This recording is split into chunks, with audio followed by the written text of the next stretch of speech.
evening, everybody, and welcome to another edition of Inside the Pigskin. Yes, we are live. Thanks for those that are waiting. Thanks for those that are impatient. Thanks for those that are ready to get going so that they're not going to be forced for us to mute them. By the same token, we won't be muting anybody. I'm going to introduce the crew. We got Mel Farr and Candy Eveling. Welcome back to both of y'all. And Great we to be have, back. and we have Thanks for Marvin having me. Paul back in the house. Miss my man Marvin. And Hey, fight I on. get, we got Tommy tomorrow night as well. I get him 2 nights, and of course Stephen Reichel. I had him last night, so we get him for a two. So, all right, lots to get to, lots of college football, lots of pro football to get to, and that's just well. We're going to start with Marvin for just a moment. And Marvin, last week the NFL set a record for the most amount of black quarterbacks starting in week one, and I will go over that list with you because it was a pretty impressive list, I might add. You got Bryce Young, Caleb Williams, Spencer Rattler, C.J. Stroud, Jalen Hurts, Patrick Mahomes, Michael Penix Jr., Lamar Jackson, Russell Wilson, Kyler Murray, Jordan Love, Cam Ward, Jaden Daniels, Dak Prescott, Justin Fields, and Geno Smith. No Rooney Rule, as I've always said, okay? But for those of you in the past that follow this, all those, once upon a time, there was Joe Gillum, Doug Williams, Warren Moon, Cordell Stewart, Michael Vick, Rodney Pete, Charlie Batch.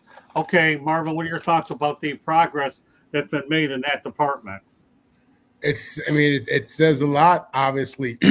I recall as a kid, I was looking up to Warren Moon and Randall Cunningham, Right. Yeah. And, I remember a narrative, where, the black athlete, couldn't lead, and you would put them in a more physical position. Obviously that's changed. That narrative has changed. And, what I could tell you is this, even though this subject comes up now, the reality is you don't really hear that anymore. You don't hear anything about that anymore, which in itself I think represents it says a lot about how far we've come. But it's a good thing. It's better for the game. The game doesn't need any type of racism or discrimination in it. We want the absolute best athletes you can get in the world to play in the National Football League and all of our sports leagues. But we've obviously come a long way, and I'm happy that we continue to push forward. So I think it's a good thing for the game. Okay, Marvin, a couple of the things I want to get to that we discussed last week, and one of them is this, okay? Former Steelers wide receiver Antonio Brown is reportedly broke after amassing over $100 million in his playing career. That's sad, isn't it?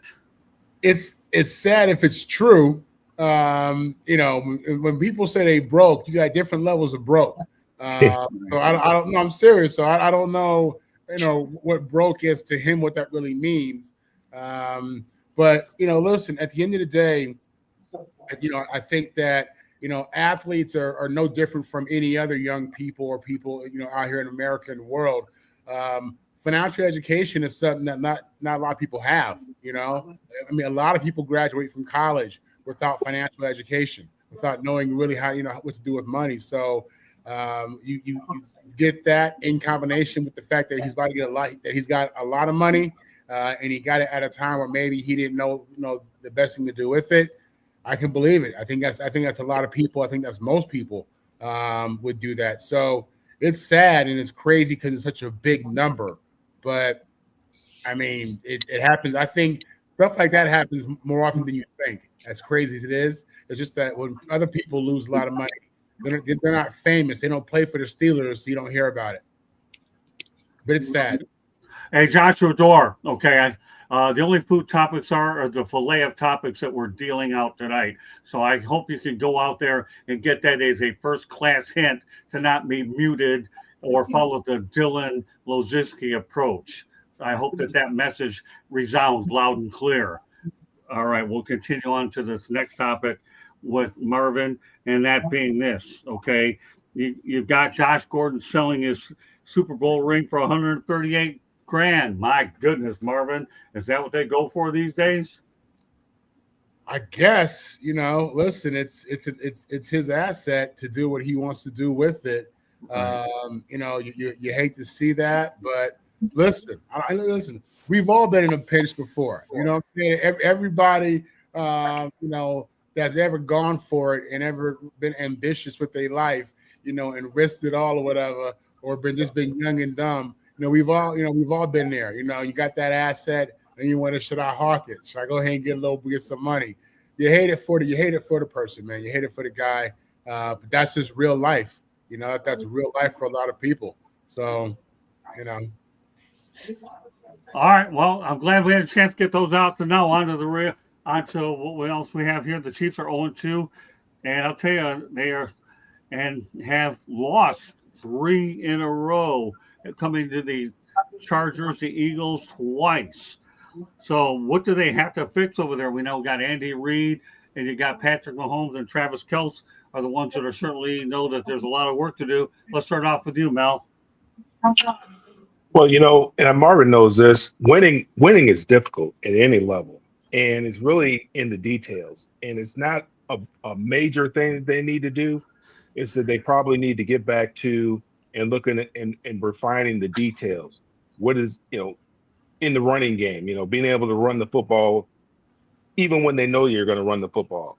Obviously that pass that went to Travis Kelce and bounced off his hands. I mean, that's just one of those things that happen. But really, the margins are slim in the NFL, and the difference between winning and losing is just in the details. So, it's 0-2. It's no need to panic.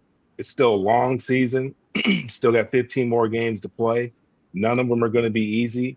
Obviously they have a bullseye on it. They have a target on them because they've been so successful the last number of years. They were just in the Super Bowl last year, so they're going to get everybody's best when they play the Chiefs. But they just need to get back to the basics and just look at clean up those details, whether it be penalties, whether it be holding, the sacks, the pressures on the home. They just got to get back. They got to refine those details. It's not a mass overhaul that they need to do. They can't bring anybody else in. They're stuck with who they have. They know that it works because it's worked over the last number of years. They just need to get back to playing good, solid football, making sure situational football, being able to convert on third down, making sure they're able to do that, getting off the field on third down as well, when they're on defense, and getting the ball back to Patrick Mahomes, getting more opportunities for Patrick Mahomes. So it's just really just taking care of those details and just playing one game at a time. I mean, the last 2 weeks are over. There's nothing that they can do about it. All they can do is control what's in front of them and their next opponent, who they play in front of them. And they just need to focus on the opponent that they have in front of them this week and focus on taking care of the details. Candy?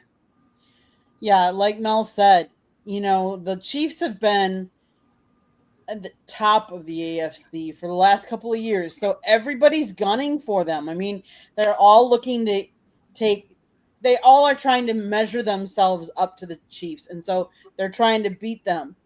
The Chiefs have a couple of key injuries too. Their two top wide receivers, I believe, are both injured this last and weren't playing this last week. So I think part of that, goes into it. They played Philadelphia 2 of those games. They're obviously the Super Bowl champs. They're a very tough opponent to start the year off with as well. So it's nothing to worry about yet, but they do need to go back to basics and, figure out exactly, clean up the mistakes, their timing. Part of it is, how much did they play in preseason and who did they all play in preseason?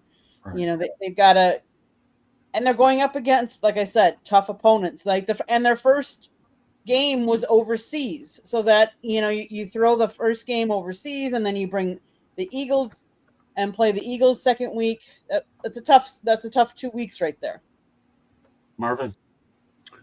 Listen, it just shows you that football is a team game. At the end of the day, all I've heard about is his baby goat and Pat Mahomes. Right. And don't get me wrong, this guy's special. I mean, he could definitely play the game, but it was always kind of assumed, well, as long as they have Pat Mahomes, they just you can't beat them. Listen, this is a team game. They've had great players. Team chemistry matters. As you bring guys in, guys get hurt. You lose certain leaders on the team. That matters. And you have 31 other teams out there really trying to be great.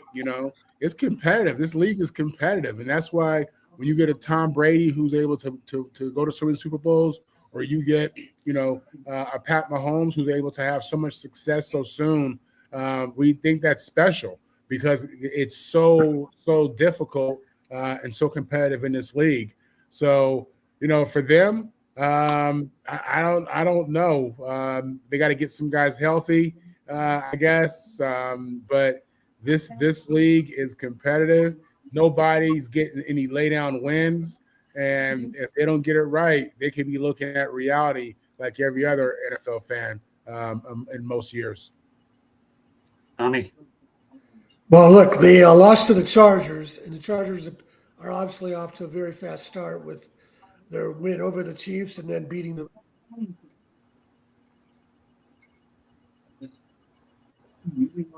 They're off to a good start. They played well against Dallas and then beat Kansas City. So I don't think unless there's holes that we don't know about, injuries that are more severe than we might understand, I don't think there's anything for them to worry about. The next game is, again, you look at their schedule, though, they do have a brutal schedule. They got the Giants next. We don't know what kind of Giants team is going to show up. But then they got to play Baltimore, and then they get a break with Jacksonville, and then they got Detroit, and then they're playing the Raiders. So it's not going to be an easy road, but they are such a consistent program with Andy Reid and Patrick Mahomes. It's far too early to be concerned. Steven. Listen, we already know what this team is about. Everyone's seen it. Patrick Mahomes has been carrying them for the better part of the last 2 seasons. They have no big running game. Patrick Mahomes is their leading rusher at this point in time during the season. Nothing against Isaac Pacheco. Nothing against Hunt.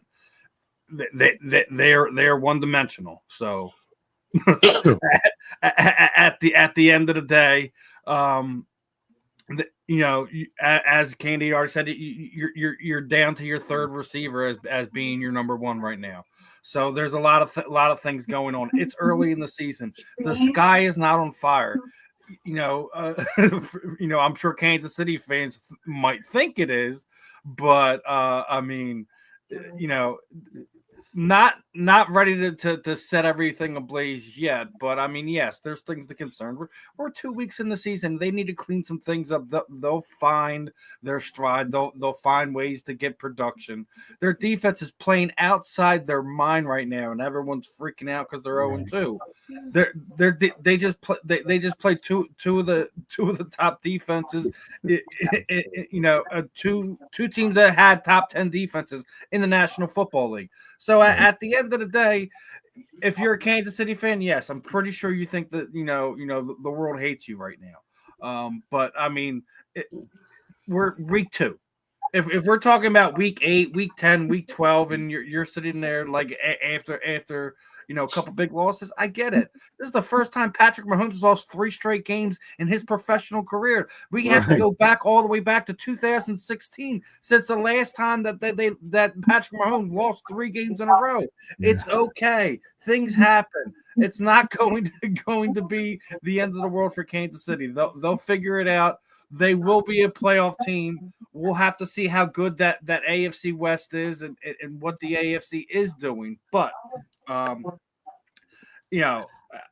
glad they're 0-2 just because you need to knock them down a peg a little bit. Right. But the aura has been cracked. The Eagles did that back in in February.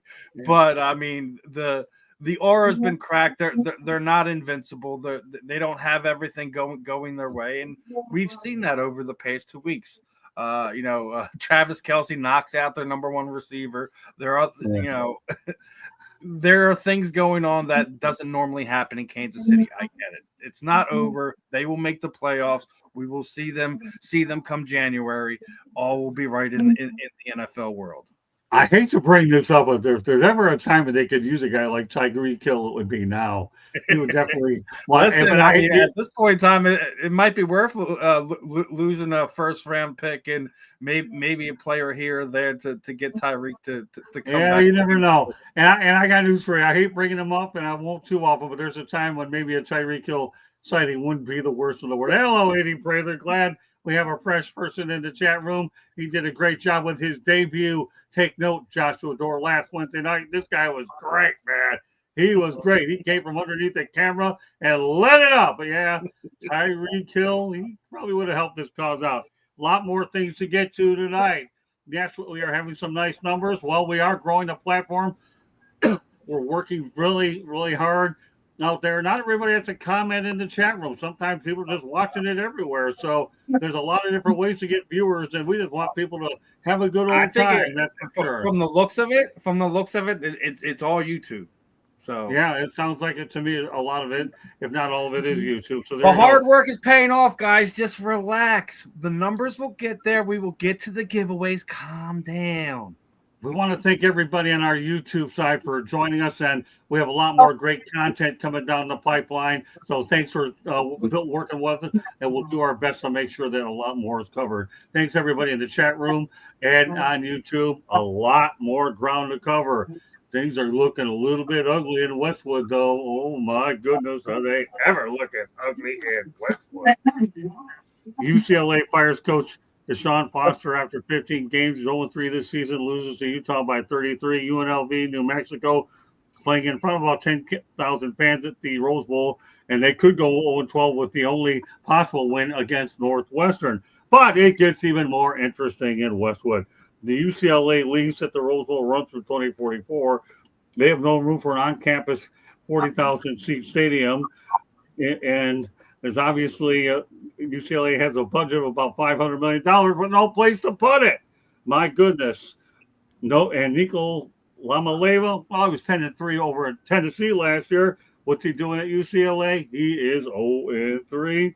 $8 million at Tennessee, a bucket of $1.5 million at UCLA. Now think about this. It's lost from New Mexico 35-10. Mel, I hate to do this to you, my friend, but things aren't looking too good for your peeps.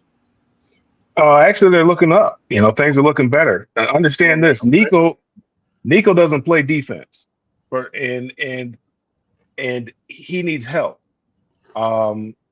We actually, we have a little group chat of former players, and we're actually having a conversation about it. And we actually had a Zoom call with the AD on Sunday. He wanted to talk to former players. He wanted to tell us what was going on, why he made the decision, when he made the decision, and just hear from us, what we had to say. I won't get into too much about what he talked about, but the one thing that he did say that is, that's out there is that we're in a different position now.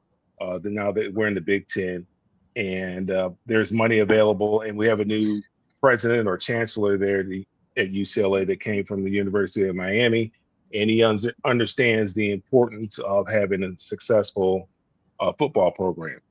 So those are all encouraging words. Now we just have to, the hard work is going out there and making the right hire and turning this thing around, because right now nobody's excited about it. There was over 100 guys on there. Troy Aikman was on there. Carnell Lake was on there. James Washington, he's the head of the collective. He was on there. Bruce Davis II was on there. A lot of guys who've done a lot of great things in the program. And Daryl Henley was there. I don't know if you guys know Daryl Henley, but he was the guy who got in some trouble when he was with the Rams, and he just got out of prison a couple of years ago. He was on the call. But so things are looking up. So the way he looks at it, he made the decision to do it right now. And they're 0-0 right now, going into the Big Ten play. Okay. Now the guys have to play for one another and try to salvage the season. There's things that there's mechanisms in place to make sure that guys are doing what they're supposed to be doing, and so forth and so on. So we'll just have to see how it plays out. I hate to see anybody lose their job, but this is a results-oriented business. We understand that. If you're not getting the results, I think Deshaun came in at a very difficult time. Chip left late, in the Right. in the cycle.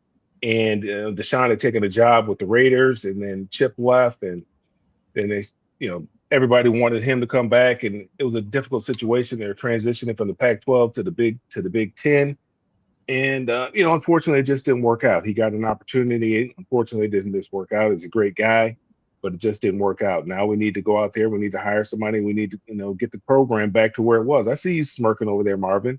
We need to get the program back to where it was. This is a proud program with rich tradition. There have been some great names that have walked up and down Bruin Walk that have bled, sweat on the field there.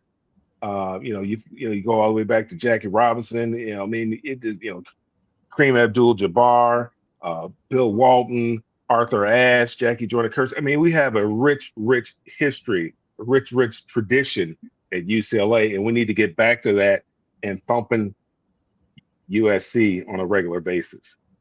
Belfar Senior. Belfar Senior, exactly. I mean, there's a bunch of them. All right. Well, you know what, Marvin? You get to comment. Yeah, it's really unfortunate. I had watched a little bit of the UCLA game last week against New Mexico State, and I promise you, we had more people. And when I was in high school, we had more people in the stands at my high school games than they had at the Rose Bowl with UCLA. It's really pathetic what's happened to their home games, the attendance, just the attraction. This is a school who, Mel, he mentions, he says the great tradition, but then he jumps to Jackie Robinson. They don't, football, we're not looking at national championships. They got a Heisman 75 years ago. I feel like they haven't really invested in football like they probably could or should. I think that's a basketball school, and I think I agree with you. I've always said that, as I've gotten away from the university and looked back on it, UCLA is a basketball school. They care about basketball. Truly. I 100% agree with you. And it's sad because just being where they are, situated in California, in Southern California, in Los Angeles, tons of talent out there, and it's a named school. It's a brand school. They have a big name. So it's sad to see their football program where it is. Because of the fact that they never won a national championship, I can't really ever say they've been elite, but they have a proud tradition. I could say that, I guess. But they got to do something because it's bad. It's real bad, Scott. Okay, Tommy? Yeah, I didn't think it could ever get that bad at UCLA. I always liked UCLA more than USC. Probably a lot of the reasons for the basketball program. But, yeah, it's sad to see. And I started wondering, I look back at some of these schedules. Past coaches and, Terry Donahue is the only stability they've had. And he's been gone since, let's see, 1995, 30 years. Looked like Bob Toledo was going to do something. I don't know what happened. The program fell off. They just haven't made good hires. And you had to think Rick Neuheisel, with the success he had at Colorado and Washington. But he turned out to be a bad hire at UCLA. Jim Bora had his moments. I don't know what happened to him. Mel would know more than me, but I didn't remember this. Jed Fish was the interim coach after Mora. And, boy, it wouldn't be nice to have Jed Fish coaching at UCLA. And then Chip Kelly, that was always going to end up going bad. I don't know why they ever hired that guy in the first place. And he kind of left the program twisting in the wind. And then Deshaun Foster had to come in. And I don't even think they really knew what the roster was when Deshaun came in. Did they, Mel? I mean, there was a lot of question marks that he took over. And they had no quarterback. One of the reasons why Coach Donahue left, and one of the things that he said, and he wished he would have hung in there a little bit longer, is with the president in Murphy Hall. That's where the president resides. He couldn't get the support, the backing that he needed to be able to recruit the kind of players that they needed to have in order to take the program to the next level.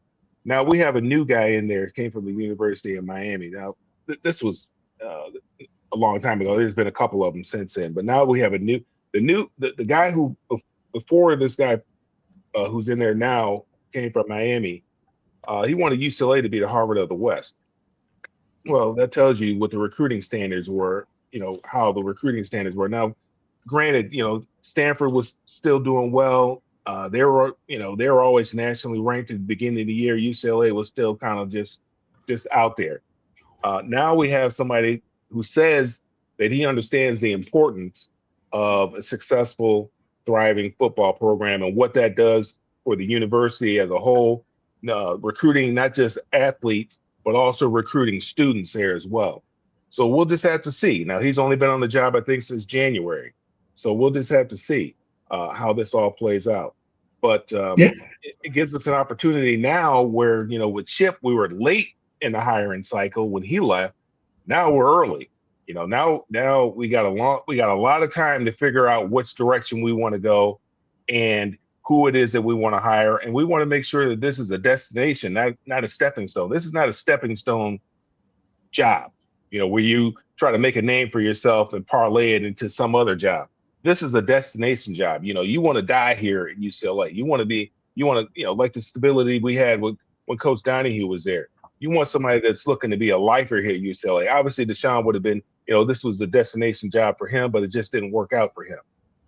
So when we make a hire, and they have to understand the rich tradition in the history of the program as well, and bring back, try to get the older guys, the alumni, to come back. It's, I know Marvin, they have an easy time going back to USC games. It's no problem. For us, we don't know who to call.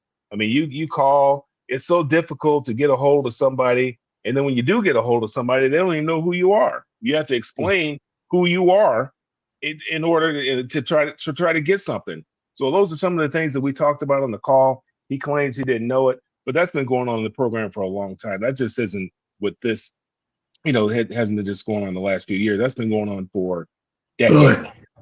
Yeah, that's astounding, Mel, to hear that.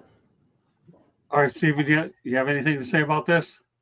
I mean, I feel for the UCLA fans. You get, as Mel was sitting there saying, you get a guy that was a former player, former guy in the program. That would arguably would have been a dream job for him. Then they're replacing him with Tim Skipper, who was basically a lifer at Fresno State. He was actually in interim status for them 2 different seasons. So you have a guy that's familiar with trying to pick up somebody else's mess. So you'll see what you get out of Tim for the rest of the season. But I'm almost certain they're probably not gonna stick with Tim Skipper moving forward. But crazier things have happened. So I can tell you they're not. See, I can assure you that they're not. But like I said, Tim's been in this situation before when he was at Fresno State. So. That's one of the reasons why he's in this situation now. Yes, sir. But hopefully we can see UCLA return to its glory, or some type of remnants of that glory. But we'll see how it all plays out, my friends. All right, Katie, have you had a chance to chime in on this one? I have not. Go ahead. So with the new realm of college football and NIL and the transfer portal, it is crucial to get the hires right that will recruit the right players for your program. And like Mel said, at least they're getting a jump on it now. Like, I don't know who's out there. I mean, Nick Saban's out there. You just never know. I'm just throwing. But I'm, in all honesty, like you have your quarterback there. You've got some recruits that you've already recruited now. You have to re-recruit them when a new coach comes in, because that's the reason people can transfer out quickly too. So this will be a very interesting time for UCLA with them, just joining the Big Ten a couple years ago, and now another new coach to see what kind of recruits they can get. So they're going to have to get a good name, I think, to really get some good recruits in there. They got Right, you know, 52 guys that have been there 3 or 4 months. They signed 52 people in the transfer portal. That's not going to get it done. They don't, they're just hired guns. Right. And you don't. There's no camaraderie. I mean, we talk about it. I mean, I've talked about it before. I mean, how do you build some continuity with guys? I mean, I can tell you some of the things, some stories about things that guys that we went through in the 4 years that I was there. And guys will call me today and say, "Man, if it wasn't for me meeting you, I would have never been exposed to this." If you don't have an opportunity to build relationships when you're transferring, when you're at 3 schools. Yep. How do you build a relationship with folks? that's true. That's true. All right. Well, I know we could talk about this time and time again. I'm glad we got it in. Obviously, it's been a really stressful situation up in Westwood for sure. You know what? We're going to stay on the college side. Candy and I saw the Miami Hurricanes crush the University of South Florida Bulls, my alma mater, 49-12. LSU defeats Florida 20-10. Miami will host game day in Coral Gables this weekend. This figures to get worse of the Gators and coach Billy Napier. Napier would have to win 28 games in a row to match the winning percentage that got his predecessor Dan Mullen fired. Get this. The Gators are 68-48 since 2016 with a 58.6% winning percentage. Now, in those 2 losses, in fairness to Florida, Napier's defense has only given up 2 touchdowns, the 18-16 loss to UF. And that's the amazing part about the whole thing. You got the 18-16 loss to and the 20-10. Now, with that said, that Mullen is responsible for 21 losses in the 4 seasons. So now this makes it even more interesting. When you think about Dan Mullen, he's always a name that will be floating around. But let's go back to the Miami USF game first, okay? USF head coach Alex Golesh handled the tough loss with class. I want you to check out everything on the YouTube South Florida Tribune YouTube channel. I was able to get a few questions in there, and that is really pretty neat about the way he handled it. I asked him a few questions, but USF does face South Carolina State at home this weekend. That's the alma mater of Robert Porcher, formerly of the Lions. But USF's loss to Miami knocked out the Bulls out of the top 25. They were currently 18. So, Mel, start off with the USF side. Everything was going good for the first couple weeks, and all of a sudden they ran into a Miami team that, to me, is gangbusters. Well, they're not sneaking up on anybody anymore. Everybody knows now. Nobody wants to have that on their resume that they got beat by South Florida. They're the little sister in the state of Florida, and you don't want that on your resume that you were the program that lost to South Florida. They may be up and coming, but they're not there yet. And so, everybody knows now that you have to take them seriously. It's not one of those games where you can just, count on maybe playing a half or whatever, and you try to go out there and try to get you 100 yards and a couple TDs, and you know that you're going to be sitting in the second half. They know that these guys are for real, and that you better bring your A game. If you come in there with your C game, you could go home with an L. So, they're not sneaking up on anybody anymore. Everybody kind of knows who they are, and has had an opportunity to look at film on them and study them and see where their weaknesses are. And, maybe they're being a little bit exposed right now. And then at the same time, you're talking about 18 to 22-year-old kids, University of South Florida. They might think a little bit bigger. They might be starting to believe some of the press clippings, some of the things that the people are saying about them as well, and forgetting that, what made them forgetting the things that made them successful, that maybe they're not executing the same way that they were executing in the first couple of games. Now, I haven't watched South Florida play. I certainly didn't watch. I think you said Miami was playing Bethune-Cookman or somebody like that. I certainly didn't tune into that. I haven't even watched UCLA play this year. So I like watching good. I like watching good football. I'm not into watching bad football, no matter who it is. So we'll see. I mean, this week is going to be interesting to see for Miami and Florida. Obviously, Florida. Right. Did they lose last week? They lost last week, didn't they? LSU, yeah. Yeah. LSU 20-10. And by the way, Yeah. like I mentioned before, in those two games with the Gators, their Gators defense has only given up 2 defensive touchdowns, so their defense has played good. Their offense, unfortunately, has not been able to get on track. In fact, Steve Spurrier went on record saying there's nothing wrong with yelling at your quarterback like Brian Kelly did with his. So, what are your thoughts about what you expect with the Miami Florida game, Mel? It's going to be a tough game for Florida. Their quarterback has not been playing very well. Right, They right. might need to take a look at that. Yeah, he might be super athletic and so forth, but if he can't play on schedule, and if they're not able to convert on third down, um, if he's not, if you can't do those things and extend drives and keep Miami's offense off the field, that makes it very, and putting their defense in bad situations makes it very difficult to win. And so it's something that they may have to look at is they got to get better play out of that position. Otherwise, it's going to be a long season. Candy, you saw the Miami game, and you know what the Gators are up against. We're going to be there with me. Go ahead. So the Gators, and granted, I understand LSU is a good, tough physical opponent, but DJ Lagway on this when he played LSU, he was 33 of 49 for 287 yards. He had 1 touchdown. He had 5 interceptions. Against Miami's defense, they're going to chew him up. I mean, I'm sorry. Yes, USF played the first 2 games really well.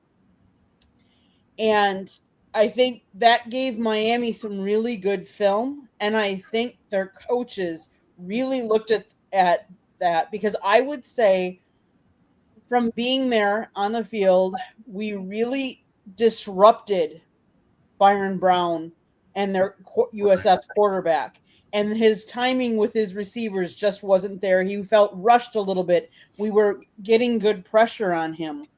And so Florida's quarterback, Lagway, he's better watch out, because Miami's defense is tough. They're big and they're physical, and they're good. So, And after what you saw against USF, well, like I said, that the yeah, defense came and played, and it forced Byron Brown, the quarterback for USF, to be rushed. And so his timing, he wasn't hitting all of the receivers, because I think he was throwing just a little bit too soon, because he had to get it away, because otherwise he would have been sacked. And so I think give a lot of credit to Miami's defense on that game. I think they watched film and they were really, and the same with the offense side of things. They knew what defense USF was going to bring, and Carson Beck had a good game. okay, Marvin. Yeah, I think USF is a program obviously that's still on the rise.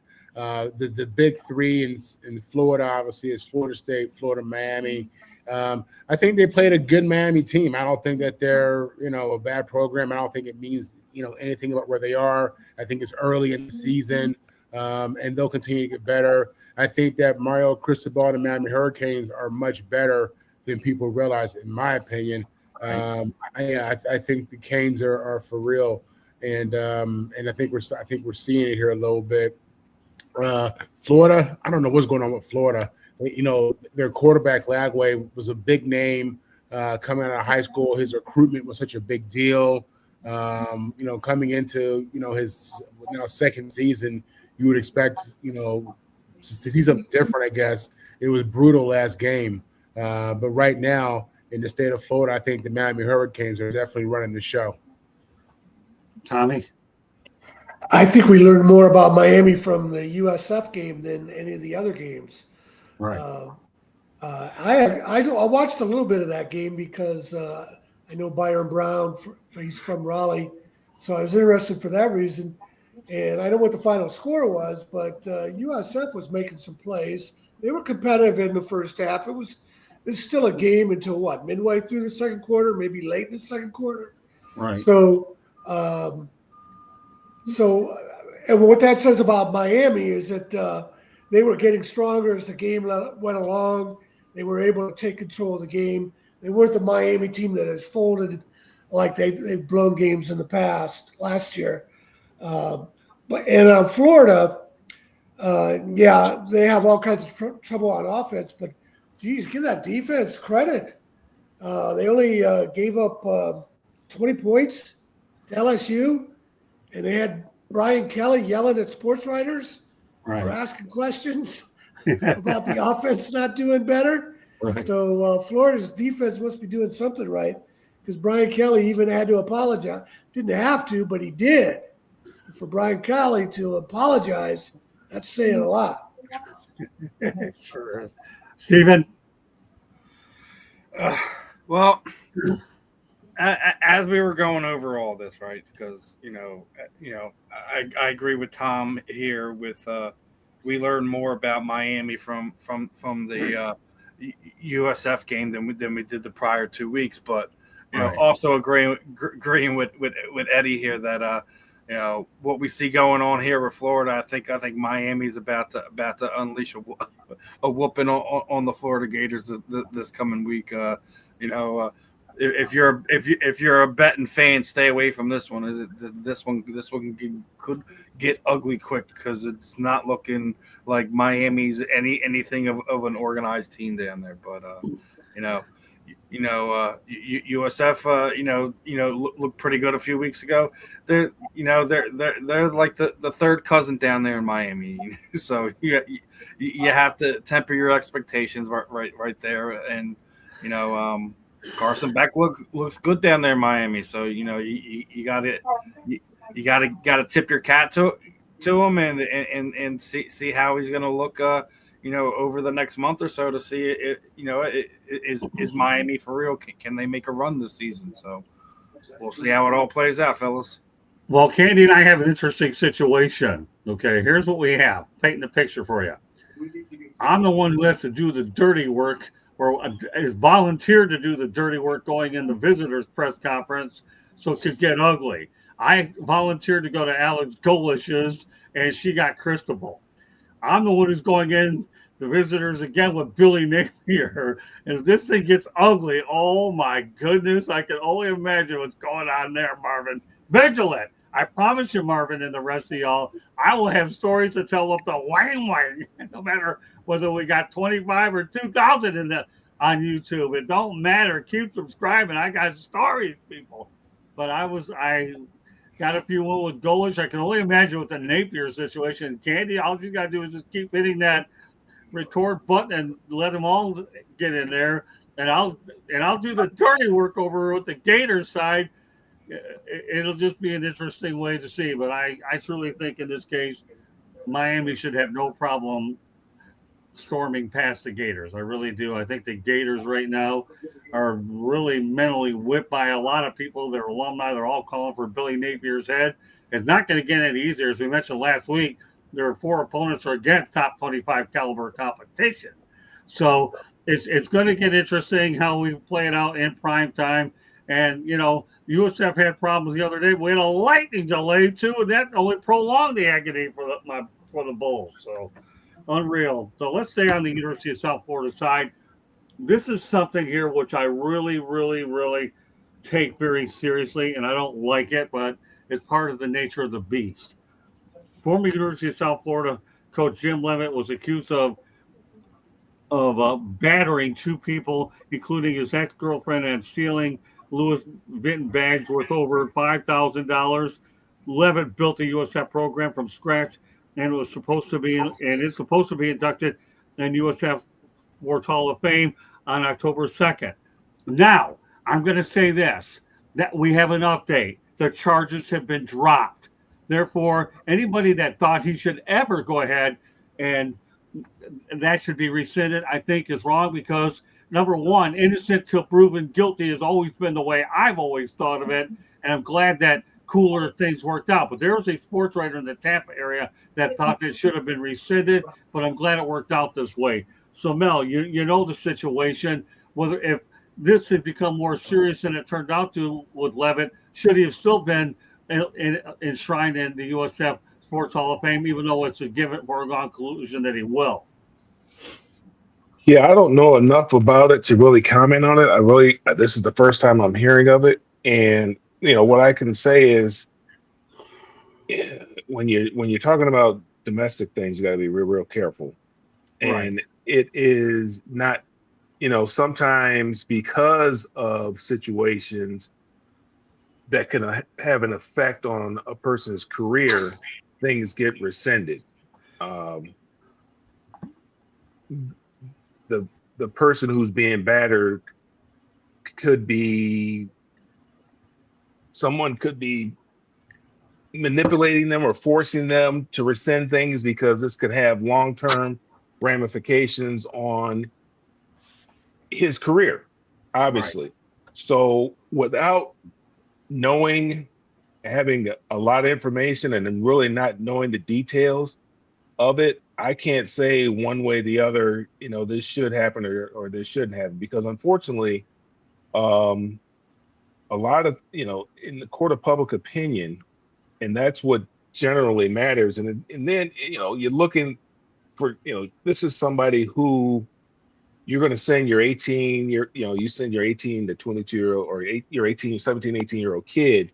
And this is the person who's going to be around them and Right. influencing them. And it's going to be, they're going to be looking up to.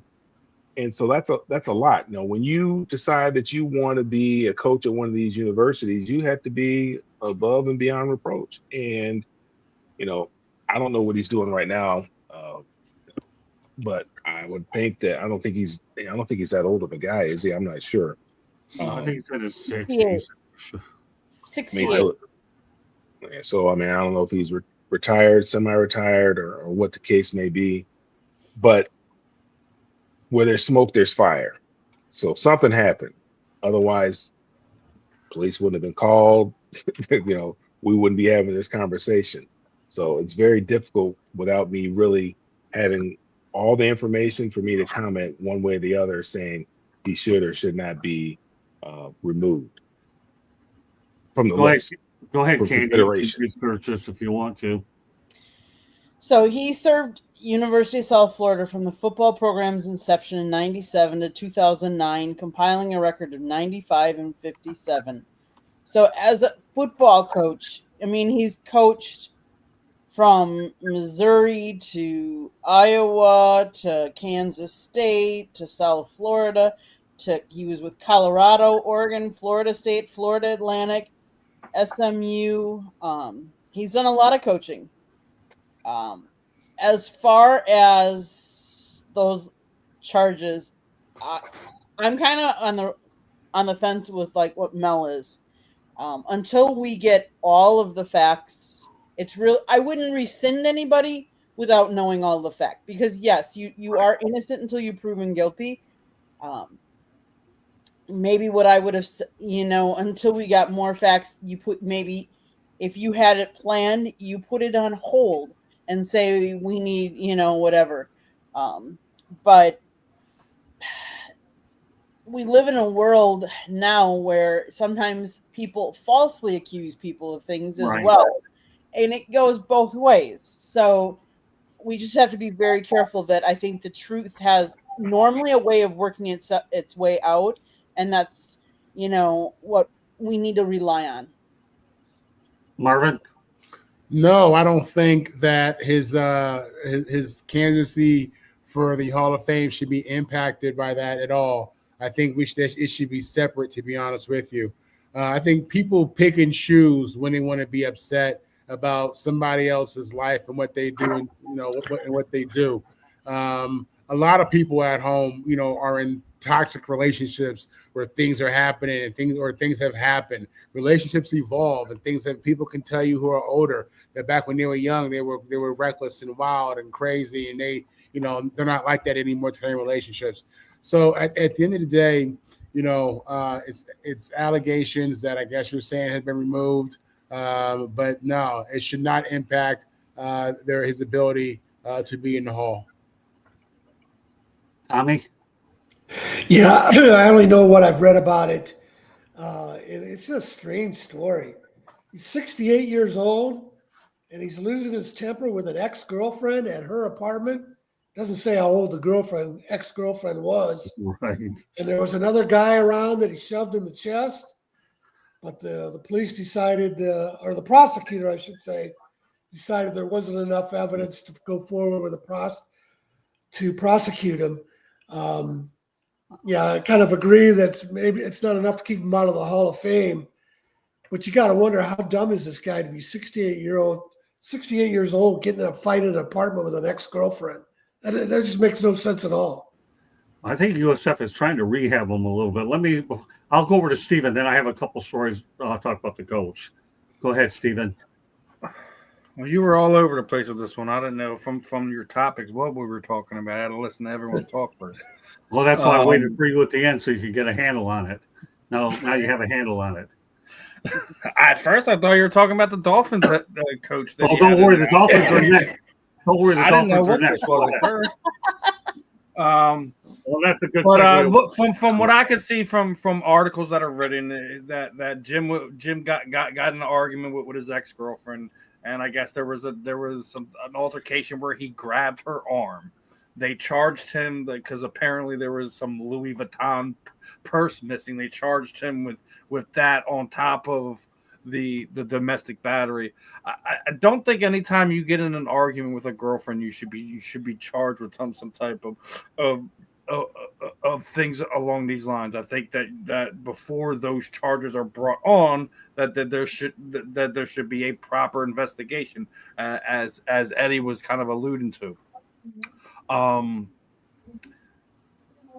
But I do agree. Like sometimes you gotta wonder. Like regardless of ages, like sometimes are arguments worth it? Like you just sometimes just let someone think whatever they say, do whatever they want to do, as long as they're not damaging your property or impeding you from living your life.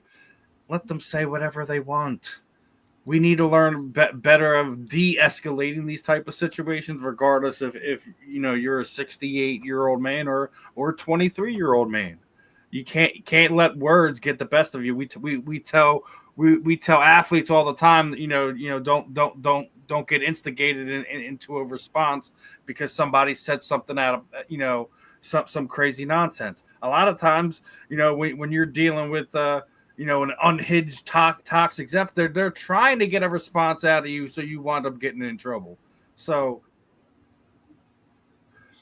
all around, he needs to use that thing in between his ears a little bit better and not get himself in that. But I don't think this should be keeping him out of any discussion.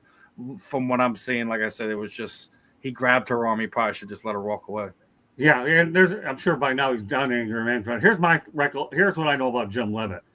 The first time I ever met him, I was covering a homecoming game over at Raymond James Stadium, and him and I had a few words on the field. Yes, yours truly, Marvin. Him and I said, because I wanted to get an interview with him on the field, and I got him to cave in because I was louder than he was. Now, that shouldn't surprise anybody that I could be louder than anybody, right, guys? Right, and gal?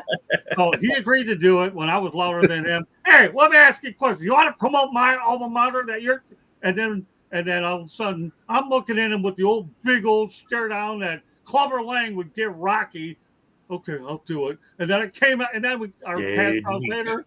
Oh, he gave it to me, all right. Well, we got along good. It was just what you call tough love, USF love. I was the Bulls are the right fit for me. I'm a Bull, just like they are. That's what you had, was a lot of Bull on the field. So yeah, he's rough around the edges. I get it, but you can't keep him out of the Hall of Fame. Again, at the time the story was reported, everybody's looking at taking it away. You can't take nothing away because there's due process. Ever heard of Duke lacrosse? I know Tommy has.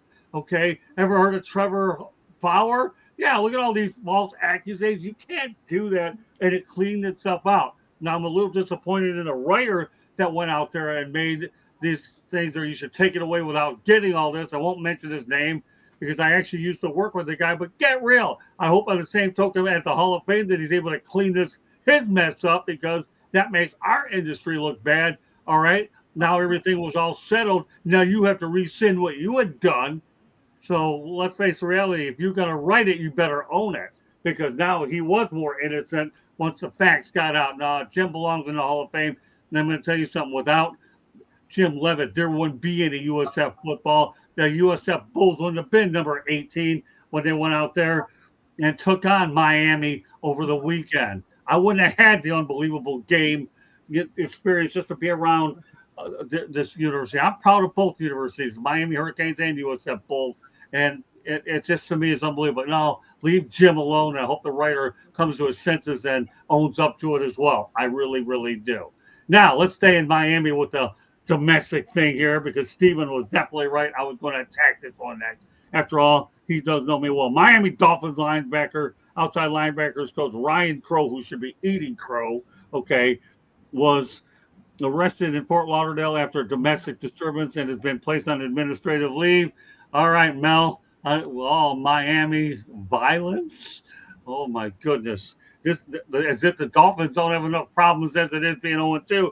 Now Crow has to eat crow, and the Dolphins, and it won't be long before the coach is unemployed. What are your thoughts, Mel? I mean, that's a program in disarray right now, and that doesn't help. Coach is on the hot seat. Tyreek is doing his thing. People are talking mess about Tua, and then you got this guy. I mean, I don't know what he's thinking about. Snatching up his girlfriend and stuff like that. Whatever he was doing, it's just not. It's not a good look for somebody in that position, and it's certainly not a good look for a man. And someone who is a father of 5 beautiful daughters. I'm always gonna stand up for the ladies, and I don't know. What he was thinking, but evidently he didn't want that job anymore. I guess maybe he wanted to do something else, but it's just not a good look. I mean, and it just tells you, man. I've always said, there's no grown-ups in that locker room. There's no grown-ups in that organization right now. That organization is in disarray. You see by the way that they play out there on Sundays. It's an unfortunate situation, but he's going to have to live with the consequences. Candy? He's facing a charge of touch or strike battery domestic violence, according to a Broward sheriff's jail records. I've said this before. When you are in a position of power like you are, and you're in a league like the NFL or any of the major leagues, you need to conduct yourself in a different way, because you don't want to get caught up in some of this. And there's absolute no reason for battery. We've lost respect for people. We've lost patience. We've lost our cool. We get upset and we lash out, and that's never right, no matter who we're talking about. And it's just sad. And I'm gonna just leave it at that. I mean, the Dolphins are sad right now. They're in a disarray. This does not help them at all. Marvin? It's unfortunate, these things happen in our society. The NFL is a microcosm of society. I mean, listen, there are police stations all over the country that deal with domestic violence and battery and that kind of stuff on a daily basis. We tend to, highlight if it's an athlete or a coach or somebody, in this space, then it's a much bigger deal. We get very judgmental about them, but it's unfortunate for the organization because, again, they're losing not only on the field, but they're losing with their leadership. So, it's a bad look. You hate to see it, and you hope that in this situation that he can get some help, and whoever was violated could also be healed. Tommy? What is it? Jimmy Fallon has the show about crazy things in Florida. The first thing I thought about when I heard this story, because I don't know anything about this guy, was it was just a few years ago when the Dolphins coach was doing cocaine on his desk and sending a video to his stripper girlfriend or something. She exposed it. Only in America. Right. Don't these guys have a football team to coach? I mean, I don't know what the story is with his girlfriend or his wife or whatever it is, but how you get into a big argument when you're trying to coach a football team? Right. It makes no sense. I don't have any sympathy for him. I mean, I don't know. I don't know anybody. I know it happens all the time in CS society, but I don't know anybody in my circle of friends where we talk about it. Did you hear about so and so hit his wife? I don't get it. I don't get it. Steven, you want to try to make some sense out of this one? You know the guys that you throw. Make sense out of what? Out of yet again, we were just kind of going along those lines of just before this, right? So Right. you get into an altercation, an argument, you just let the words be the words. When you're putting your hands on your partner, shoving her to the ground, and people viewing you doing that, thankfully in his case at this point in time, she wasn't injured. She refused to give a statement, so he has that side of it going on to it. But I'm gonna say it like this, dude: just control your emotions. That's like when you're putting your hands on your partner in front of police officer and they physically see her up off you knock her up off the ground, you're gonna get arrested. You're gonna get charged with something. Obviously, it looks like that his partner hasn't given any statements nor claimed any injury, so he's got that part of it too. But again, just guys, we got to make better decisions, regardless of what's being said or what's going on. The only thing I'll say about the Miami Dolphins, they're an absolute mess in every way, shape, or form, on the field and off the field. Whether it's their communications department, they can't return any emails, and I don't mind mentioning that because they are what they are. On top of their coaching staff, on top of the players, this organization has not won a playoff game in 25 years. It's pretty hard to do not win a playoff game in 25 years. And now you have a coach, okay, for a domestic disturbance. It doesn't get any worse than that. Of course, it didn't help this weekend when Andrew Borregales, okay, kicked a couple field goals, the former Miami Hurricane kicker, to beat him over the weekend. But let's stay with the University of Miami theme a little bit, as Cam Ward this weekend in the last two games has been sacked 11 times in two games. But the Titans quarterback problems started on in mid-July when Will Levis underwent season-ending shoulder surgery, and you have to how that's going to affect his future down the road. Okay, Mel, let's talk about Levis first. Okay, what are your thoughts about Levis? And we know that Cam Ward was going to a bad team to begin with, so we know that he had his work cut out. Let's start with Levis and then graduate to Ward.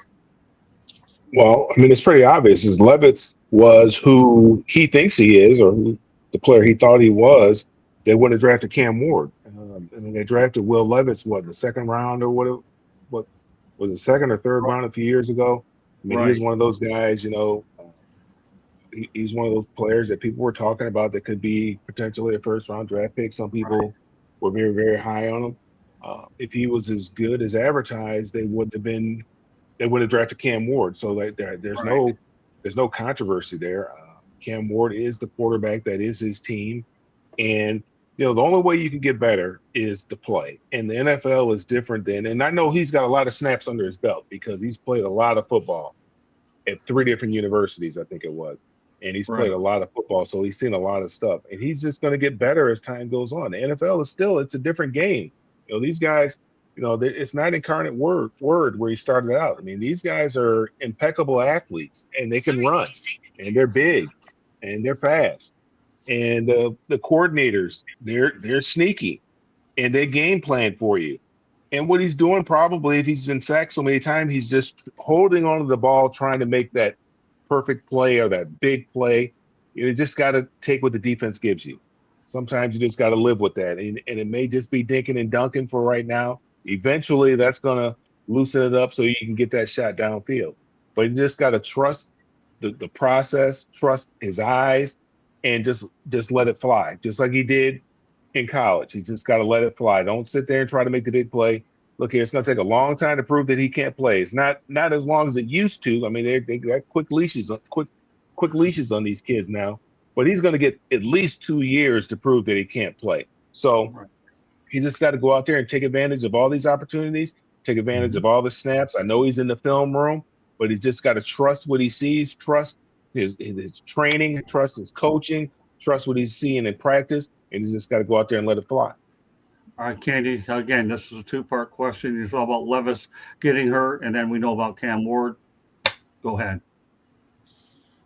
Levis was drafted the second round of the 2023 NFL draft. He had played for Penn State and Kentucky. He took over for Tannehill. If we all remember, Tannehill was sidelined with an ankle injury, and Levis made his NFL debut. One of the things that we've talked about before on the show is that these first-year quarterbacks, throwing them into playing, and yes, Mel, I understand that you need to play to really and get reps to really get better, but we've talked about how Green Bay has sat their quarterbacks for at least a year, and sometimes you can and sometimes you can't. I get that, but that then they can watch and they can observe and they can take in practice reps and stuff like that, and it's worked for Green Bay. And I get Tennessee was a bad team, and that's why you have the number one pick. You're not bad just because of one quarterback. You're bad because the whole overall team. So you've got your offensive line obviously is not doing a good job, because if Cam Ward's gotten sacked 11 times, and Cam can move, so it's not like he's just a sitting duck sitting back there. So obviously you have problems with your offensive line. Your receivers aren't getting open. There's a lot more that just one quarterback is not going to fix. Well, Green Bay drafted two quarterbacks when they didn't need a quarterback, right? Mm-hmm. So they had the luxury of being able to sit guys. Correct. That's true. Marvin? But that's been what they've, their MO for the last couple of years. I'm a guy, I still think that David Carr wasn't a bust. I think he went to a bad organization. And the common denominator between these two quarterbacks we're talking about is the organization. And all you hear about is how organizations ruin quarterbacks. And, and quarterbacks get labeled as, I listened to Caleb, when his family was talking about they didn't want to go to Chicago. Well, he's in the NFL 2 years already. He's already had 3 offensive coordinators and 2 head coaches, because you want to avoid these situations. So I think Tennessee has an issue of potential evaluation. And then from there, when they're drafting high, what are you doing to protect the kid? This kid's the number 1 overall pick. We're only 2 games into the season. You're talking about 11 sacks already? That's not good. You know what I'm saying? So I think you have to look at leadership in this situation over the players. That's what I think. And I hope they figure out fast how to protect this kid and not ruin him. Great comments in the chat room by Mike Patton. Actually, receivers are getting open. Time is the only thing there. Well, no question about that. I have a front row seat to all Titans games. Actually, thanks a lot for the contribution, Mike. Much appreciated. They actually did spend money up there. Also, right tackle was out of the second game. So bad luck. I tell you what, Candy and I cover the Hurricanes. You got a good quarterback in Cam Ward. I just hope he has an opportunity to live up to the hope that you have. I hope at some point Xavier Restrepo will make a little difference. Go ahead, Tommy. Yeah, what I think about is they don't have any kind of veteran around him to help him. You look at the Panthers, and they signed Andy Dalton. And he's been a mentor for Bryce Young, and when Bryce Young has struggled his rookie year, Andy Dalton would come in. Who did the Titans just sign? I mean, they don't have any kind of leadership for him to follow and to learn from. So, getting back to the organizational point, it looks like the Titans are just in disarray on this. Yeah, I think the thing is that's why I think they wish they had Will Levis, because Levis said it would have been a good backup quarterback. Unfortunately, you don't have him either. But yeah, Cam will be fine. Restrepo will only play if an injury happens. Yeah, he's a practice squad guy, but we saw him play. He's a heck of a player. The only thing that ruined him was just, unfortunately, his 4'8" and the 40, and that's what caused him to be undrafted. Okay, go ahead, Stephen. I don't know why there's any quarterback situation. I mean, you just drafted the kid. We're in week 2. Right. Like, let the guy learn. You know, he's gonna take his bumps. He's gonna have some rough games.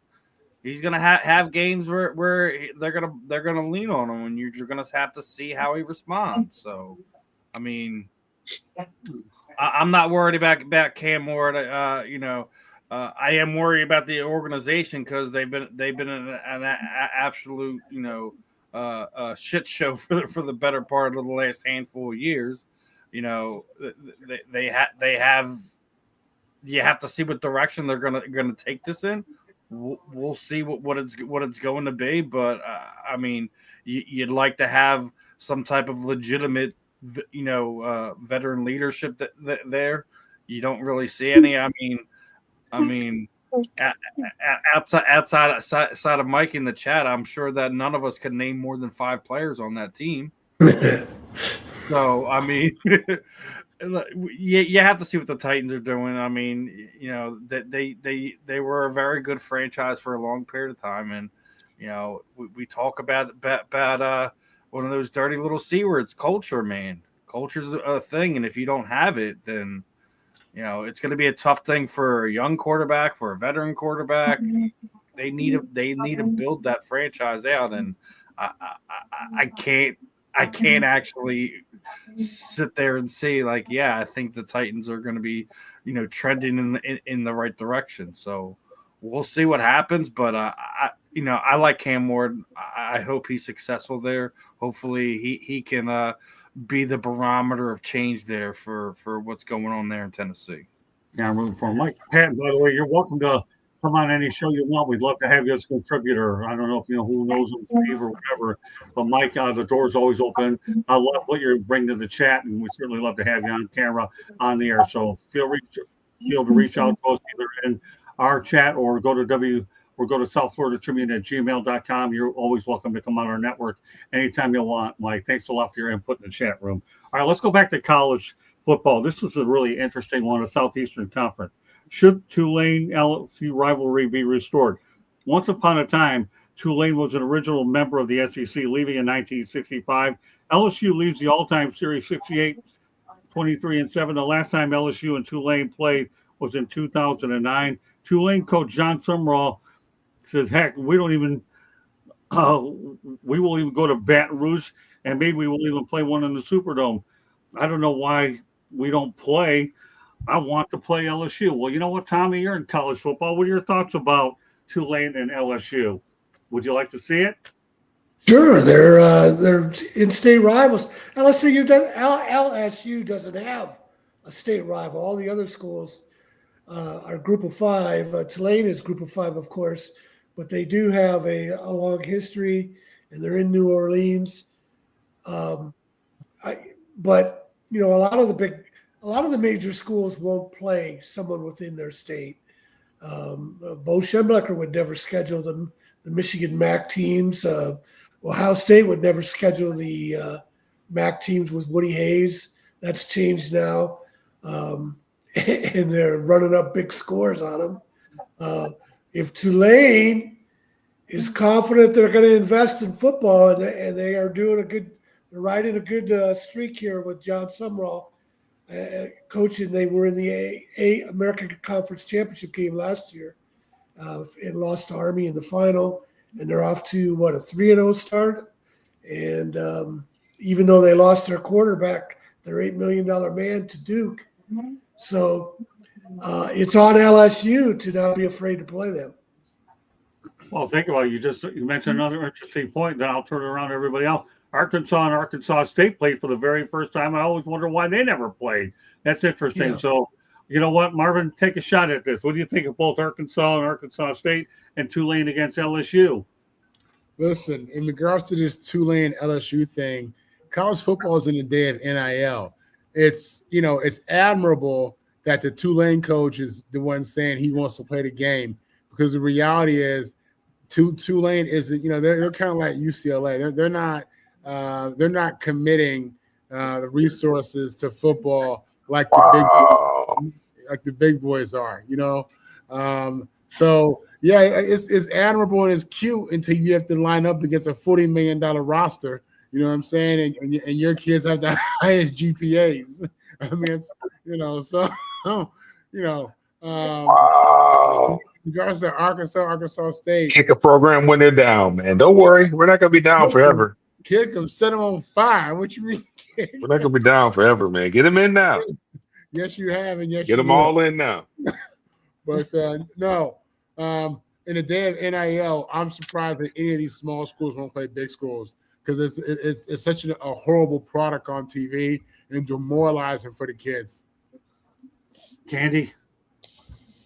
The first meeting between the two teams was in 1893. The rivalry lasted for over a century with games played almost every year and a formal agreement to play annually from 1919 to 1994.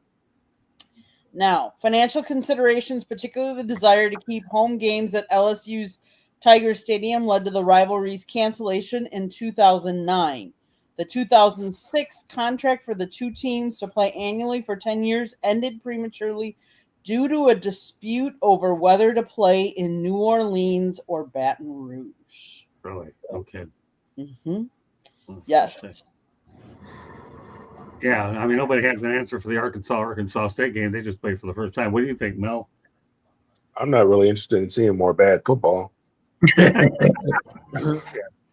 All right, well, that summarize it. That'll summarize that one in a nutshell. Okay, well, let's go back. Let's go ahead to a station break. Go ahead, Candy. South Florida Tribune Publishing Company published a book, Lessons from the Microphone, Tuning into the Enduring Wisdom of Visionary Leaders. It is written by our host, Scott, the Motor City Madmouth Morganroth. Talks about its 40-plus years in the media business and how it has evolved. Old school new media versus new school media. It is available on Amazon, Barnes & Noble, Kindle, Google, and Apple Books. There's also a link on our website, www.southfloridatribune.com, where you can find a plethora of great content, so go check it out. If you see that red subscribe button in that lower right-hand corner, click it, like us, share us, and then turn on your notifications so you get notified whenever we go live. We also, if you like to listen to podcasts, you can find us wherever you get your podcast. If you want to advertise, call Scott, 954-304-4941. And if you want to be a guest or you have topic ideas, you can always email us at southfloridatribune@gmail.com. Back to you, Scott. All right, we'll have some other information to pass along here.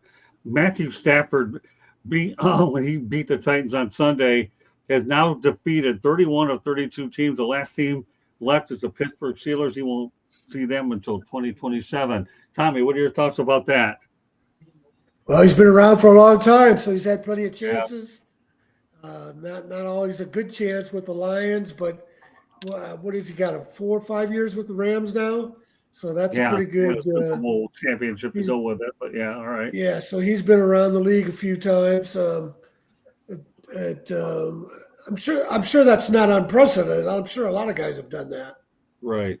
Guy that's been in the league for a long time, but yeah, it's a credit to his longevity, and you can't have longevity unless you have talent. All right, man. We lost Steve to the internet. Hopefully he'll get back on soon, but we'll keep it rolling. Marvin, some thoughts about Stafford?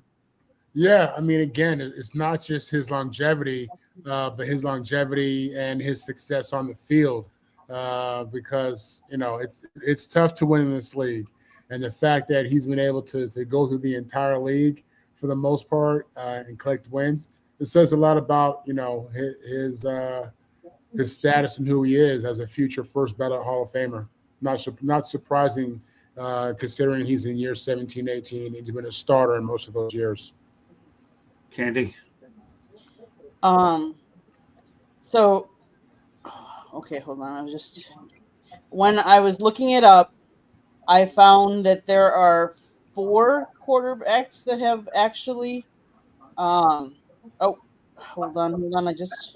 There are 4 quarterbacks that have beaten all 32 teams. Brett Favre, Peyton Manning, Drew Brees, and Tom Brady. I believe, and I'm not positive. I was going to try and check this out. I believe Aaron Rodgers also has a chance to do that. Well, you got Brett Favre, Drew Brees. Who else you Peyton have? Manning and Tom Brady. Okay.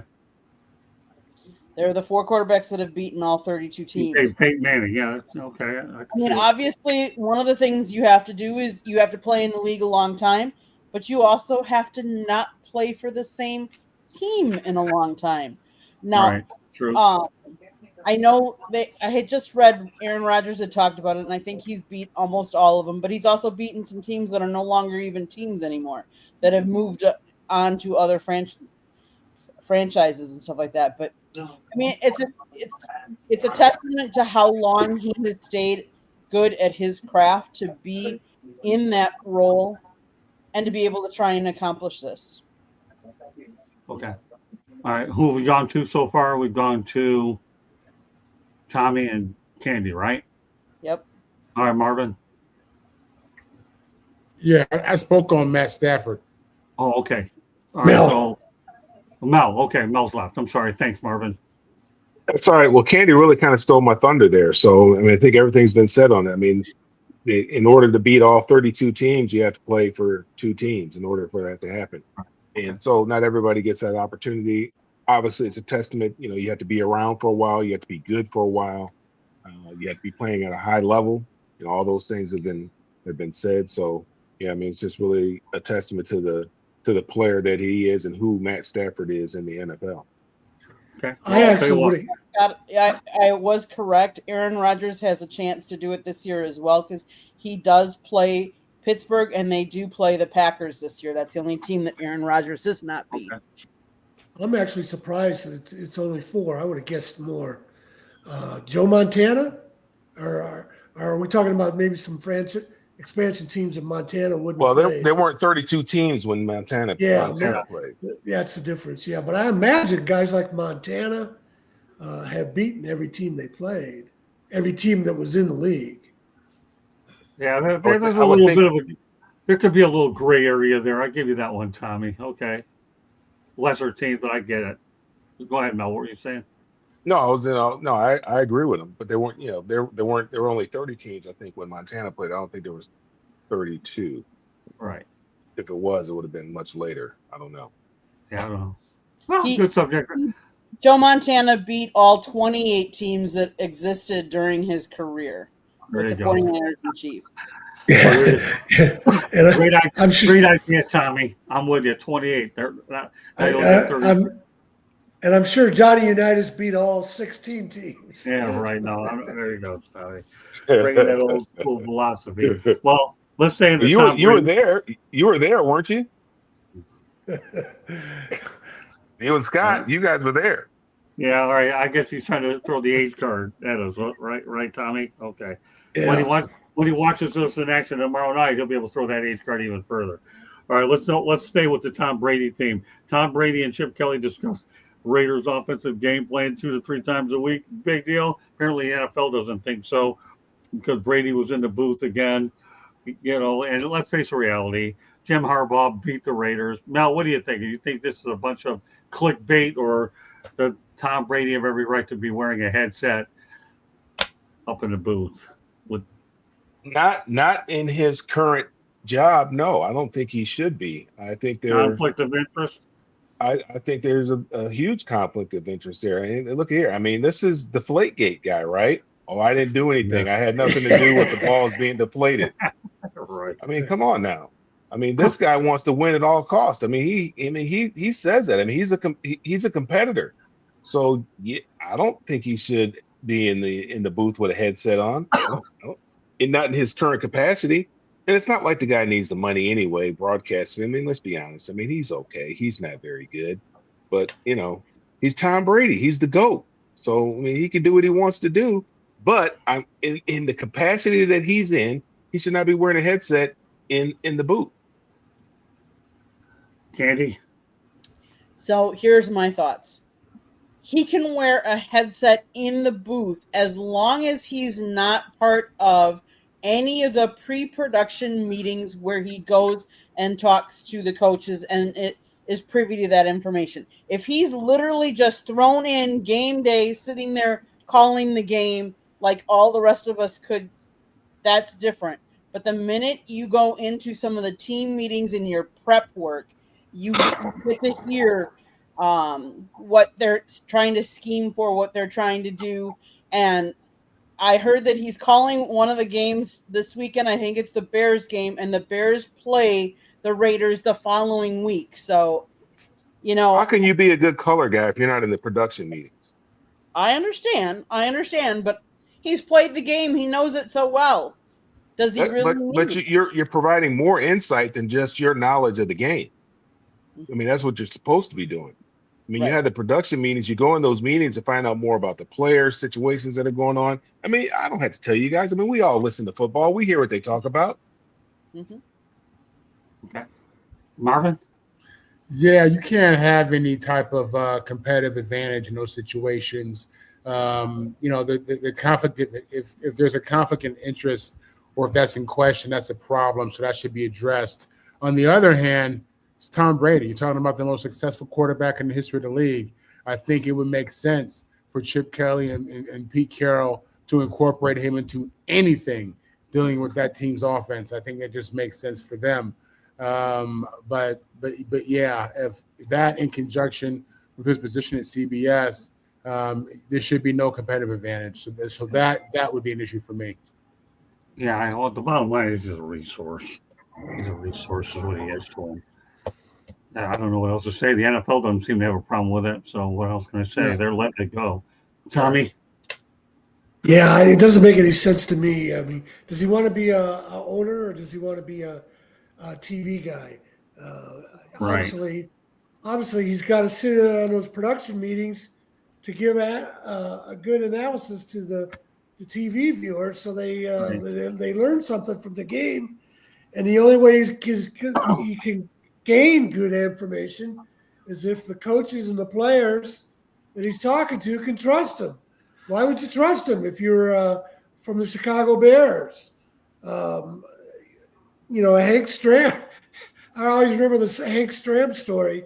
He used to ask the coach to give him a tip on what play he might call at a certain time in the game, and then Hank Stram would make it sound like he predicted the call. He wouldn't. Right. He wouldn't tell. He'd been told that.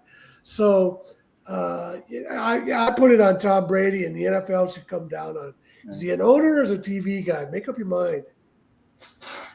Okay. All right. Let me go over some basic information here. I'm hoping that we get everybody's game of the league last week, but I want to get these points out there. Micah Parsons will make $25 million after taxes, despite signing a $47 million deal. The Feds get $17,390. The state gets another $3,600. $3,600,250. We'll call it 3.6 million dash 250. FICA $620,000. Total taxes 21.610,250. Too many digits. You get the drill. His net income $25,389.7750. That's a lot of numbers for a guy like me to read anyway. But let's face the reality. In Texas, he would have had no state income tax.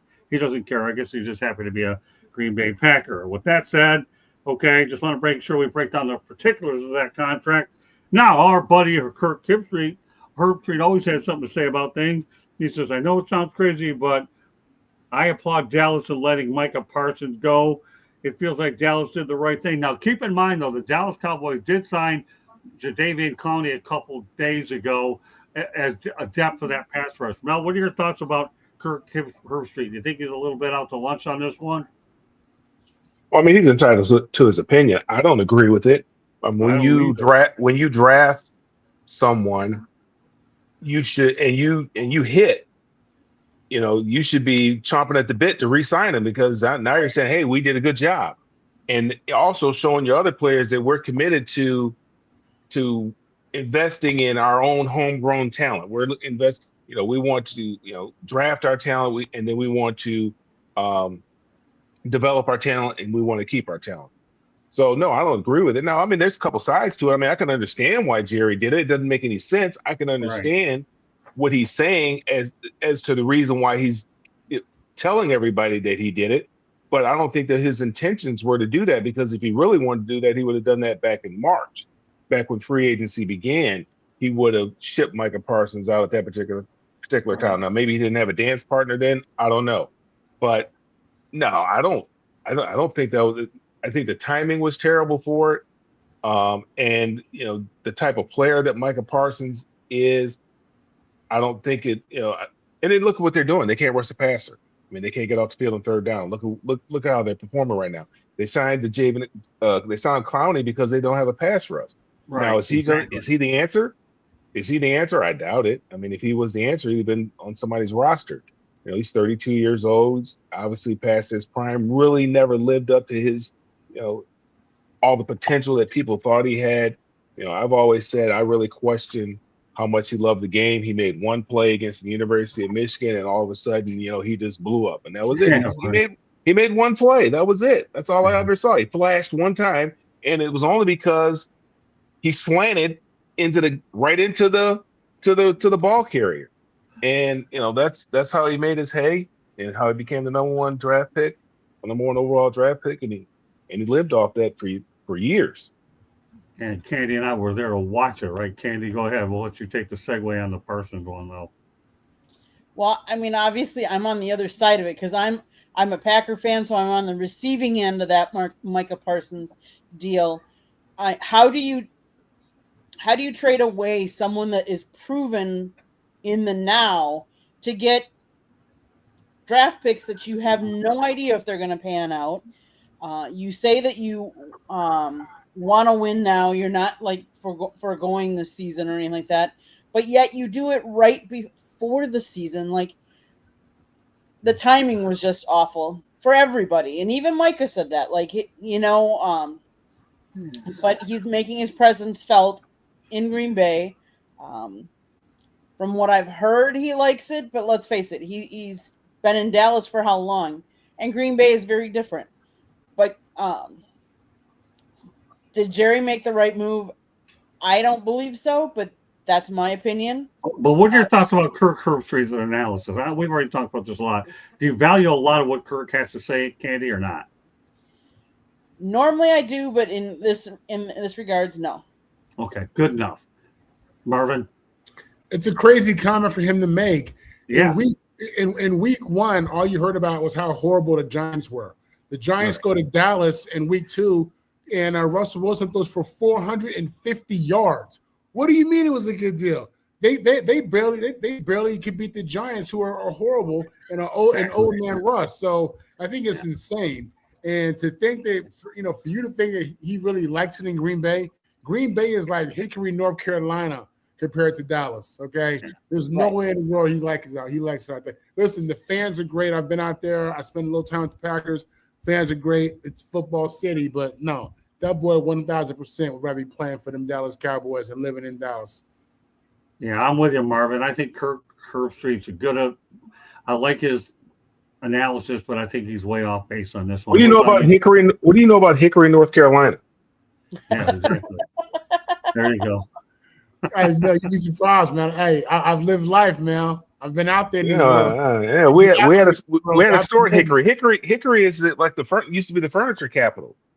Yeah, I remember that. But I know one thing. Jacob Christner. He's on Wednesday night on our network there, Marvin. If you ever want to come on the Sports Exchange and join Jacob, you let me know, and we'll make it happen.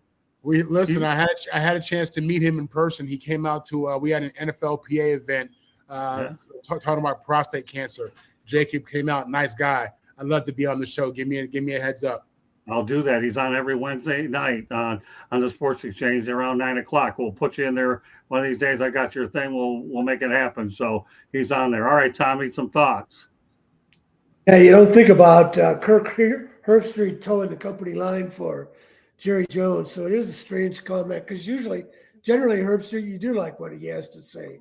The guy I'd like to know what he has to say about that trade is Jimmy Johnson.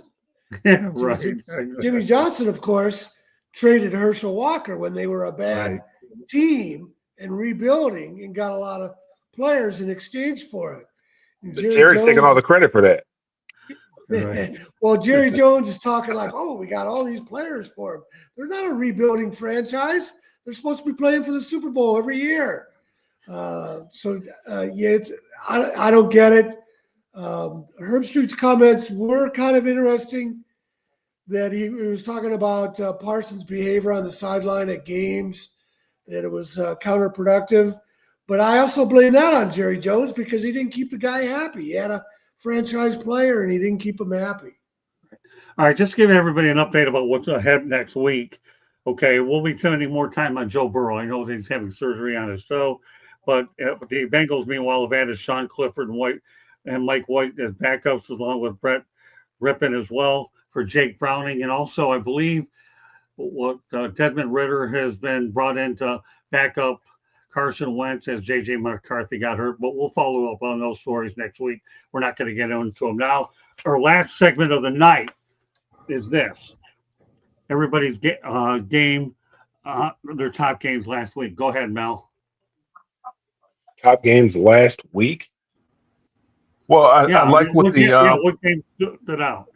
Well, the Lions, what they did to Chicago. I think a lot of people, thought that Chicago was ready, and it had arrived, and that Ben Johnson going there was going to make a big difference, and the Chicago was going to make some noise there in the NFC North, and that it's going to be between the Lions and the Packers. J.J. McCarthy is hurt now. That could be a blessing in disguise. I'm not really sure, but right. because that defense does travel.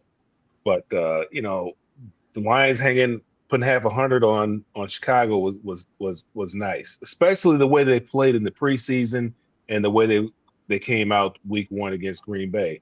It was nice to see guys running around wide open again. We hadn't seen that. So it was nice to see the offense do what they did. It's nice to see, obviously, Chicago didn't put up very many points.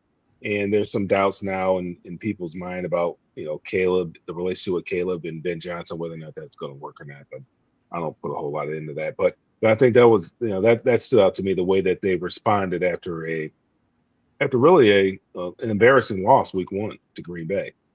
All right, Candy. Mine is going to be what Green Bay did to Washington. I mean, winning 27-18. We had 404 yards to 230. I think most of us thought that Jaden Daniels would have had a better game. So that would have been that. And I do know Austin Eckler went down. There was a couple of key injuries in that game. Austin Eckler is one of them.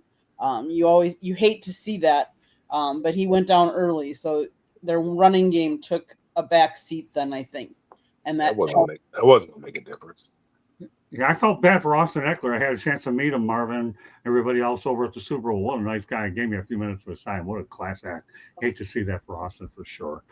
Without also, I want to go back to the chat room. Mike Patton says Alec and Manor is going to be a star wide receiver, actually, and the trust give them 2 years. They'll be fine right around the time Tennessee opens up the new Nissan Stadium. Well, look for that update. Thanks a lot for putting in there, Mike, and we'll try to get back in touch with you. Okay. What about you, Marvin? After looking promising in a week 1 loss, the Jets go out there and just get destroyed by the Bills. That the Bills look good. Josh Allen looked good. And waiting to see what was going on with Aaron Glenn and Justin Fields, and it was just a bad look. That was my week 1 takeaway, how bad the Jets looked in the second loss of the season. What about you, Tommy? Well, what I found interesting about the Lions and Bears game is Dan Campbell was getting questioned about how bad the offense looked against Green Bay in the opener, and Jared Goff didn't look good, and how much he missed Ben Johnson. And he got pretty testy with those questions. And I guess he was right. He scored 52 points. That was very interesting to see that on the way that played out. But I think the game that caught my attention more so was Baker Mayfield and the Buccaneers going down the field the way they did. And I really can't tell you a lot about their roster, but I heard somebody on one of the networks talking about how they have all the pieces to make a deep run in the playoffs. and also, of course, Baker Mayfield is having the best years of his career after his time in Cleveland. It didn't work out well, and then, of course, Carolina didn't work out well. And now he's finally having a strong career, which shows you, we talked about this earlier, if you got to be with the right organization, the right coaches, and that makes all the difference, especially with a quarterback. Well, Todd Bowles done a well of a job on Tampa, that's for sure. As far as the Lions and the Bears game, everyone's wondering, did Dan Campbell run? But I believe he did run it up. Look, the guy who went out there and tried to steal all of his coaches, try to get a few players, and of course now he sees both his assistants going down 0-2, and they took jobs that were simply bad jobs. There's no running up. There's no running up in the NFL. Everybody's getting exactly. paid. But he's trying to send him a message. Yeah, I'll put 52 up on you. I don't care. You want to take my coaches? You want to take a few players? It's not easy to win in the NFL. Once upon a time, Mel, Jan started 0-13. His first, what was that? His first season was 3-13-1, and lost a lot of games until he finally got it figured out. Matt Johnson's going to find this league isn't that easy. And of course, he had Caleb Williams not helping matters out at all. But yeah, he put a 50 spot and didn't mind doing it. He really didn't mind doing it at all. And if Aaron Glenn walks in the door and he gets a chance, he'll put another big spot on him too. But again, the Lions have a tough battle against the Ravens coming up next Monday night. That's for sure. But I think the one that stands out to me is actually the Philadelphia-Kansas City game. How Philadelphia is able to win a defensive struggle against Kansas City. Everybody expected a lot of offense in that game, but it wasn't. But Philadelphia, the chances they are, pulled it out. But yeah, as far as the Lions, there's a little bit of incentive to put a few points up, and they did exactly with that. So I won't say it for Steven, but I actually was intrigued about what happened with Philadelphia and Kansas City. And as we started the top of the show, Kansas City will get it figured out, but Philadelphia is proving that Vic Fangio certainly knows what he's doing the job. Another reject from the Miami Dolphins that nobody wanted to play for Vic Fangio. What he does, go 595. I'd say he's doing pretty well up in Philly for sure. Vic Fangio as well. So with that being said, as we get ready to wrap it up, Mel, why don't you let everybody know how they can get a hold of you? Find me on all the social media at Mel Farr Jr. Follow what we have going on here for the youth here in Detroit at melfarsuperstarfoundation.org. Okay, Marvin. You can find me on Facebook as Marvin Third. You can find me on Twitter, TikTok, and God, I forgot something else. Marvin on the mic. Okay, Tommy. And Tommy and I will be doing the Motor City Mad Mouth show as well. We're going to talk. Give them a preview of what we're going to be talking about tomorrow night, Tommy. Yeah, we're going to be talking about my books that tell the true story of college football integration. That started with Duffy Daugherty's leadership at Michigan State and how it influenced college football coast to coast, how it's an untold story for a lot of reasons, primarily that the 1960s sports media and 1950s avoided race. They didn't talk about these kind of subjects, so the milestones were ignored. And that's true. You go all the way back to Jackie Robinson. And those, when he first broke into Major League Baseball, there was not the big story that it would be now. It was mentioned deep in the stories. It wasn't the headline of the next day's newspapers. So there's a lot of true history that's been lost.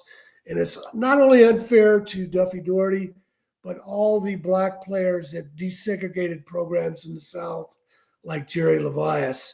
You can find my books on my website and Barnes & Noble and Amazon. My website is tomshanahan.report. And my Twitter is Shanny4055, Tom Shanahan on Facebook. Now, Tom, you know Jerry Levias is my cousin. Yes, I do. Okay. He's my dad's first cousin. You got to read my book. I've got chapters on Jerry Levias. He's probably more important than any other player. He just had a birthday a couple weeks ago. Yeah. I've talked to him many times. I haven't been able to get a hold of him recently because we want to include him in our documentary. But yeah, he's a great guy, very brave player. He really is. Hey, Candy. All right, I might have to call you to track them down for me when the time comes. Yeah. I mean, I just talked to him for his birthday a couple weeks ago. Tell him why he's not returning my phone calls. Jerry's different. He don't like talking to folks. Well, I guess that's why he's not. Well, that's why he's not returning your phone calls. So, all right, Candy, why don't you give everybody out in the audience an information about our series? Okay, go ahead and then do our station break. Go ahead. I was going to do that. So, starting next week, Wednesday at 8:00, Scott is doing a series. He is talking to a 1994 U.S. Olympic bobsledder, and they're talking about CTE. We've talked about CTE with football players, but it's really prevalent in the bobsledding and bobsledders. And he's going to talk about one of his former teammates. He's going to talk about how he is trying to raise money for a hyperbaric chamber, because those hyperbaric chambers and oxygen really help people that have CTE. And so it's going to be a series trying to help spread the word to make some more money so that we can help fund other people to get treatment from them. But it is, I'm really looking forward to it. It's going to be a really great series. I've never talked to an Olympic bobsledder before, but if you think about it, it makes sense that the fast movement that they have, that CTE would be prevalent. But I had never thought about it before, and we've talked about it, here on football a lot. So I'm really looking forward to next week, Wednesday, 8:00 p.m. As far as my station break, we have Lessons from the Microphone, Tuning into the Enduring Wisdom of Visionary Leaders. It's a book. It was written by Scott, the Motor City Madmouth Morganroth. Talks about his 40-plus years in the media business and how it has evolved. It is available on Amazon, Barnes & Noble, Kindle, Google, and Apple Books. There's a link in our website, www.southfloridatribune.com, where there is a plethora of great content, so go check it out. If you see that red subscribe button in that lower right-hand corner, that means you haven't subscribed to our YouTube channel. I don't know what you're waiting for. Go check it out. We have all kinds of great content on there, too. But once you do, also hit the notify button so you get notified whenever we do go live. If you like to listen to podcasts, you can find us wherever you get your podcast. If you want to advertise or sponsor any one of our shows, call Scott, 954-304-4941. And if you want to be a guest or have questions or topic ideas, you can always email us at southfloridatribune@gmail.com. Back to you, Scott. Hey, Jay, great to see you here in the chat room tonight. Been a really eventful show. If you get a chance, please go ahead and watch it, because we covered a lot of interesting stuff. Well, great job. I know we see Steven's internet. He's been communicating with me. He's been on the phone with them for about a long time, but we'll get him back next week. He was on for the majority of the show, but I'm glad we accomplished a lot tonight. I want to thank everybody for joining us here on this edition of Inside the Pigskin. Got another great show lined up next week. One of the things we're going to talk about next will be Desmond Watson, the former Florida Gator who got cut by Tampa due to weight issues. We'll get into that more next week, but we had a lot of ground that we had to cover, in addition to the fact that Candy and I have some major college football to talk about, and of course we have week 3 in the NFL. But on behalf of Stephen Reichel, Mel Farr Jr., Candy Ebling, and Marvin Powell III, and Tom Shanahan, my name is Scott Morganroth, the Motor City Madmouth. Thank you for joining us on this edition of Inside the Pigskin, and we will see you next Tuesday night, same time. And who knows, you might see a Marvin Powell III sighting on the Sports Exchange as we bring him on with Jacob Crisper. We'll see if we can get that worked out for these guys. It'll be a great show to have them on. Hey, after all, they got a bunch of people in Atlanta. Why not bring this duo on together and they can talk? We love bringing on people in the same area to share the same airwaves, and we won't hesitate to do that.